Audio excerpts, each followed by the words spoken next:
Bugün sizlerlə birlikdə şagirdlərin çox səhv elədiyi mövzulardan biri olan ismin adlı, qeyri-müəyyənlik bildirən yiyəlik və qeyri-müəyyənlik bildirən təhsillik hallarının bir-birindən fərqləndirilməsi məsələlərindən danışacağıq.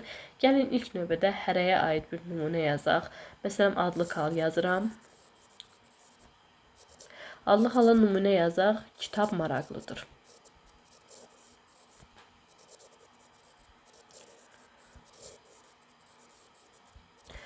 Qeyri-müəyyənlik bildirən yiyəlik hala bir nümunə yazaq.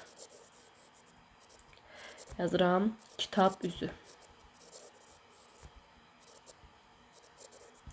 Bir nümunədə qeyri-müəyyənlik bildirən təhsillik hala yazaq. Orada da yazıram. Kitabı və yaxud da kitab gətirin.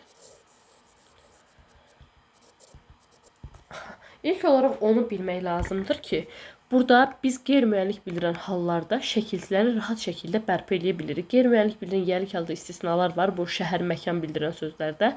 Bu da həmin sözlərdən deyil.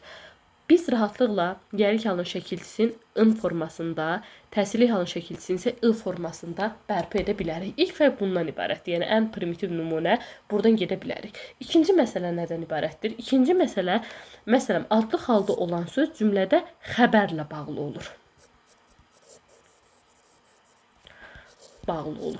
Qeyri-müəyyənlik bildirən yiyəlik halda olan söz isə cümlədə mənsubiyyət şəkilçili sözlə bağlı olur.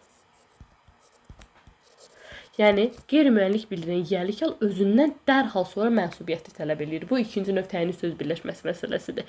Yəni, əgər cümlədə qeyri-müəyyənlik bildirən yiyəlik halda olan söz varsa, ondan sonra dərhal mənsubiyyət şəkilçisi gəlməlidir. Qeyri-müəyyənlik bildirən təhsillik hal isə, o da həmçinin xəbərin, feilin yanında olur.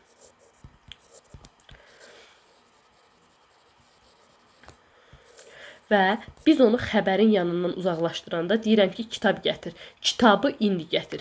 Biz ora əlavə söz artıranda araya və mütləq olaraq qeyri-müəyyənlik bildirən təhsillik halda olan söz öz şəkilçisini bərpa eləmiş olacaq. Həmçinin siz qeyri-müəyyənlik bildirən sözün yerinə onun, bunun sözlərin, qeyri-müəyyənlik bildirən təhsillik halın yerinə isə onu, bunun sözlərini rahatlıqla qoya bilərsiniz. Məsələn, onun üzü, bunun üzü. Onu gətir, onu gətirin, bunu gətirin. Baxın belə, yəni bu formada bu halları rahatlıqla bir-birinə fərqləndirmək olar. Bu onların fərqli cəhətləri idi. Ortaq cəhətlərdə izahın əvvəlində dediyimiz kimi biz həm adlı halı, həm qeyri-müəyyənlik bildirən yiyəlik halı, həm də qeyri-müəyyənlik bildirən təhsillik halı nə sualında görə bilirik. Elə buradakı nümunədə də həmçinin.